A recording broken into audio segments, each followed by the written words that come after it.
भारत की auto industry में अब एक बड़ा बदलाव होने जा रहा है। स्टील से लेकर पावर और इंफ्रास्ट्रक्चर तक अपना दबदबा रखने वाला जेएसडब्ल्यू ग्रुप अब कार मार्केट में एंट्री करने जा रहा है।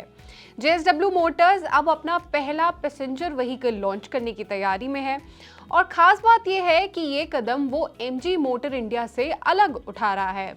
अभी तक जेएसडब्ल्यू एमजी मोटर इंडिया के साथ जॉइंट वेंचर में काम कर रहा था, जिसमें जेएसडब्ल्यू की करीबन 35% हिस्सेदारी है।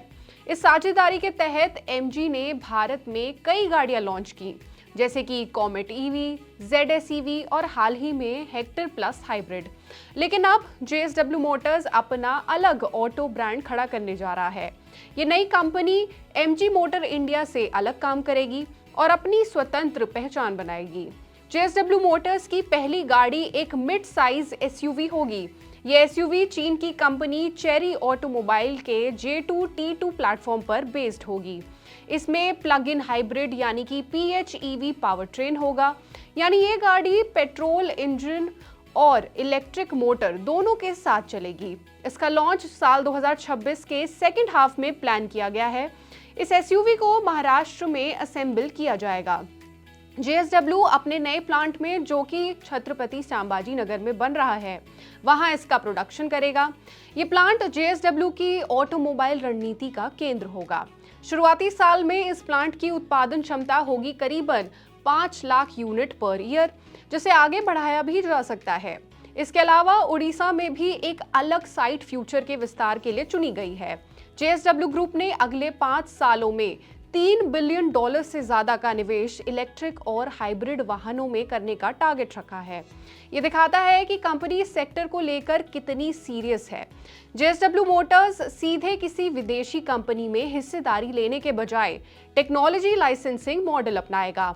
मतलब प्लेटफॉर्म और प्रमुख तकनीक के लिए चेरी जैसी कंपनियों के साथ सहयोग होगा, लेकिन ब्रांड, ऑपरेशन और मैन्युफैक्चरिंग जेएसडब्ल्यू खुद संभालेगा। सबसे खास बात यह है कि जेएसडब्ल्यू इस एसयूवी में हाई लेवल का लोकलाइजेशन करेगा, यानी ज्यादा से ज्यादा पार्ट्स भारत यानी कि इंडिया में बनाए जाएंगे ताकि चीन से आयात कम करना पड़े। जेएसडब्ल्यू मोटर्स सिर्फ एक एसयूवी पर नहीं रुकने वाला। कुछ मीडिया रिपोर्ट्स के मुताबिक कंपनी साल 2027 के आसपास एक रेट्रो स्टाइल इलेक्ट्रिक एसयूवी भी लाने की योजना बना रही है। ये ईवी चेरी के आई कार प्लेटफॉर्म पर आधारित हो सकती है। इसके अलावा जेएसडब्ल्यू पहले ही कमर्शियल व्हीकल सेगमेंट में एंट्री कर चुका है और हाल ही में 12 मीटर इलेक्ट्रिक बस के लिए automotive research association of India यानी कि ARAI से सर्टिफिकेशन भी हासिल कर चुका है। अगर जेएसडब्ल्यू मोटर्स अपने प्लान में सफल रहता है तो ये भारत का तीसरा बड़ा Indian origin passenger vehicle brand बन सकता है। पहले 2 नाम हैं टाटा मोटर्स और महिंद्रा एंड महिंद्रा, और अब जेएसडब्ल्यू इस क्लब में शामिल होने की तैयारी कर रहा है। भारत में इस वक्त एसयूवी की मांग तेजी से बढ़ रही है। इलेक्ट्रिक और हाइब्रिड गाड़ियों की भी डिमांड लगातार ऊपर जा रही है। ऐसे में जेएसडब्ल्यू की एंट्री से बाजार में कंपटीशन बढ़ेगा, कीमतों पर दबाव आ सकता है और टेक्नोलॉजी में तेजी से सुधार देखने को मिल सकता है। अब ये तो समय ही बताएगा कि क्या जेएसडब्ल्यू टाटा और महिंद्रा की गाड़ियों को टक्कर दे पाएगा। क्या इसका हाई लोकलाइजेशन मॉडल सफल रहेगा और क्या भारतीय ग्राहक इस नए ब्रांड को खुले दिलों से अपनाएंगे? इस पर आप क्या सोचते हैं, आप क्या विचार रखते हैं, हमें कमेंट करके जरूर बताएं। और ऐसी ही और खबरों और अपडेट्स के लिए जुड़े रहिए हमारे साथ और देखते रहिए मनी 9।